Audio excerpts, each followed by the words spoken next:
তো গাইজ আকৌ এবাৰ স্বাগতম জনাইছোঁ মোৰ আজিৰ দিনৰ বিয়াৰ ব্লগটিলৈ আপোনালোকক। গুড মৰ্ণিং পোনপ্ৰথমে।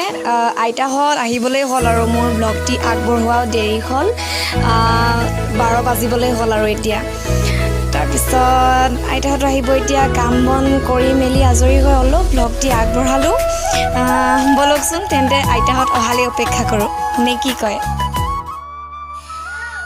এইফালে আইতাহঁত আহিলে দেই, আৰু পানী তুলিবলৈও ওলালোঁ, যিহেতু জানেই আৰু ব্লগটি বনোৱাই দেৰি হ'ল বুলি কৈছিলোঁ। আৰু কালি ৰাতি বিয়াৰ যদি ব্লগটি আপোনালোকে নাই চোৱা নিশ্চয় চাব বুলি আশা ৰাখিলোঁ। আৰু ৰাতি বিয়াত যিহেতু আমি পানী তুলিবলৈ যেনেদৰে গৈছিলোঁ, এতিয়া দিনৰ বিয়াতো যাব লাগিব, গতিকে ওলাইছে আৰু পেহীহঁতো ওলাব। ব'লকচোন তেন্তে আজি দিনৰ পানী তোলা কেনেদৰে নিয়ম নীতি সেয়া উপভোগ কৰোঁ।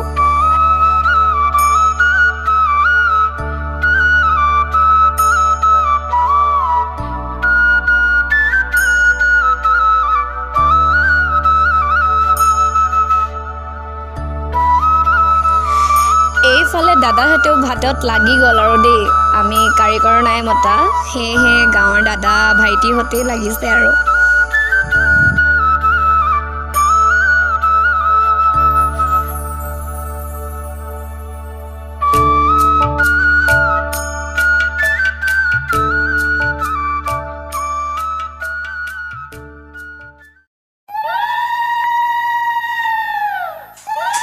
এইফালে ভণ্টিহঁতো পানী তুলিবলৈ ওলালে আৰু দেই, আমিও লগত যাম।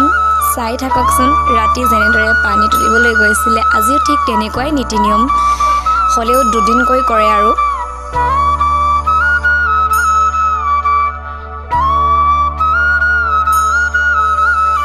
এইফালে আইতাহঁতৰ সেৱা ল'ব, তাৰপিছত ধুৰীয়া তামোল দিব আইতাহঁতে, তাৰপিছত যাব আৰু ভণ্টিহঁতে।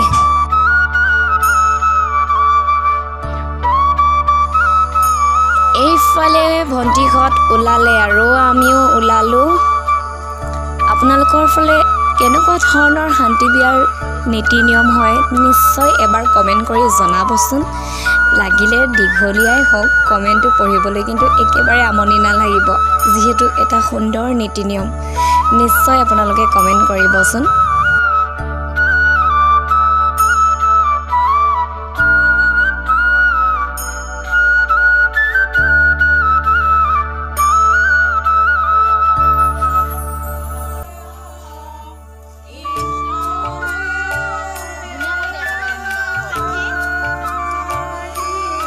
এয়া মাটিৰে দিয়া প্ৰলেপটো হেনো ভণ্টিৰ ঘৰ, আৰু ভণ্টিৰ ঘৰটো 3ডাল কাঠিৰে যোনটো মানে গুজি দিয়া হয় মাটিখিনিত, সেয়া বোলে কলহটোৰ পৰা যোনডাল মানে ৰছী লৈ পিনে তাত বন্ধা হয়, সেয়াও বোলে ভণ্টিৰ ঘৰটো বোলে মজবুত হৈ থকা বুলি কয়, যদিহে মানে সেইটো বেয়া নহয় আৰু। সেয়াই আৰু নিয়ম হয়তো। আৰু এয়া ডাল পাতেৰে যিটো মাৰা হৈছে, এয়া কাৰ বিয়ালৈ আহিছ, ক'ত আহিছ, এনেকুৱা নানা ধৰণৰ প্ৰশ্ন কৰা হয় আৰু যোনজনী টেকেলি ধৰা হয়। এয়াও নিয়মে চাগে, কিন্তু মানে নিয়ম চলি আহিছেতো, সেয়ে ময়ো সঠিকভাৱে নাজানো কিয় মাৰে বা কি কাৰণত, কিন্তু খুবেই ভাল লাগে আৰু।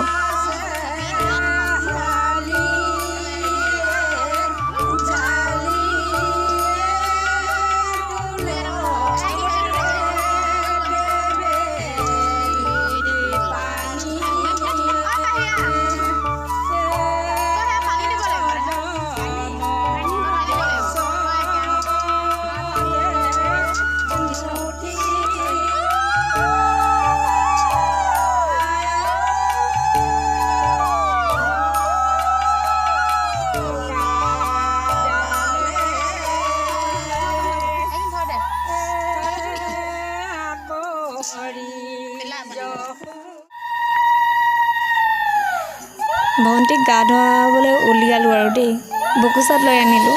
সেয়া ভিডিঅ' কৰিব নোৱাৰিলোঁ, যিহেতু জানেই আৰু ভিডিঅ' কৰা মানুহজনীয়ে যদি বিজি আৰু তেন্তে ভিডিঅ' কোনে কৰি দিব।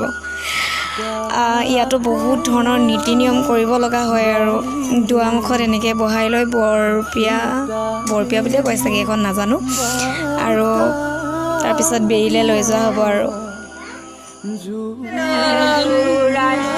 তোমাৰ ছোৱালী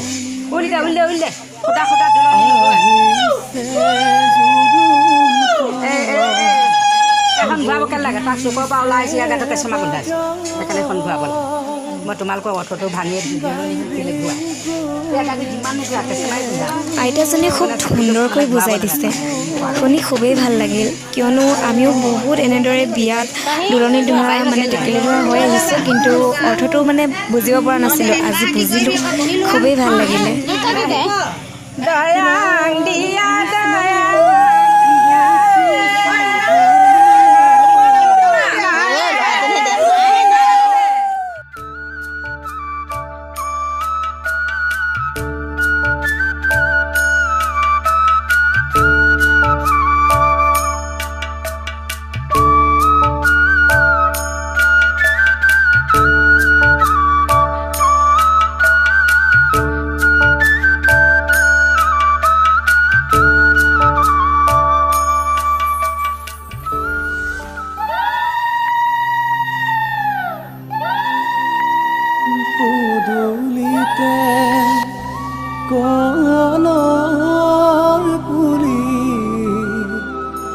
তাতে আমাৰ ডালি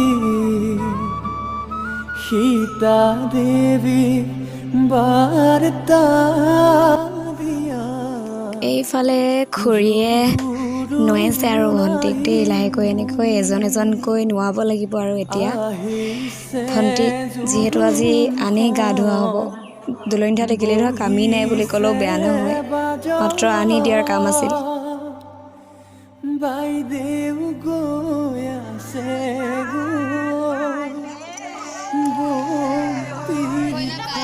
এইবাৰ মোৰ পাল পৰিল। ইয়াত আকৌ আৰু এটা নিয়ম আছে, ক'বলৈ হয়তো মই আপোনালোকক পাহৰিলোঁ। আটাৰ পৰা আদি কৰি বোকা পৰ্যন্ত লগোৱা হয় ভণ্টিক যেতিয়া গা ধোৱা হয়।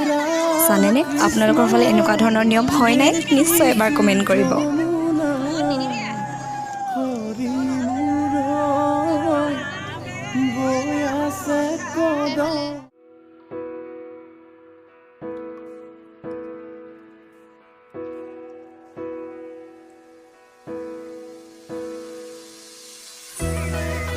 ফাইনেলি ভণ্টিৰ লুকছ এয়া কেনেকুৱা লাগিছে নিশ্চয় কমেণ্ট কৰি জনাব বুলি পুনৰবাৰ আশা কৰিছোঁ মই।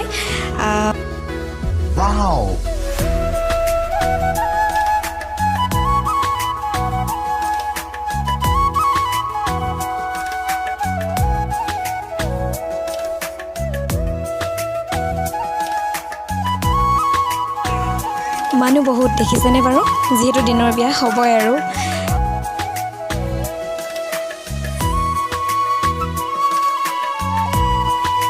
এইফালে খাই বৈ মানুহ ওলাই আহিছে আৰু দেই।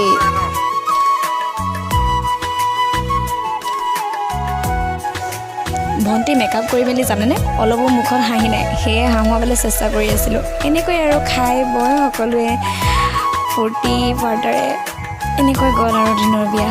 ফাইনেলি এয়াই আছিল মোৰ ভণ্টিৰ দিনৰ বিয়া দেই। বিয়া কৈ বিয়া গ'ল আৰু।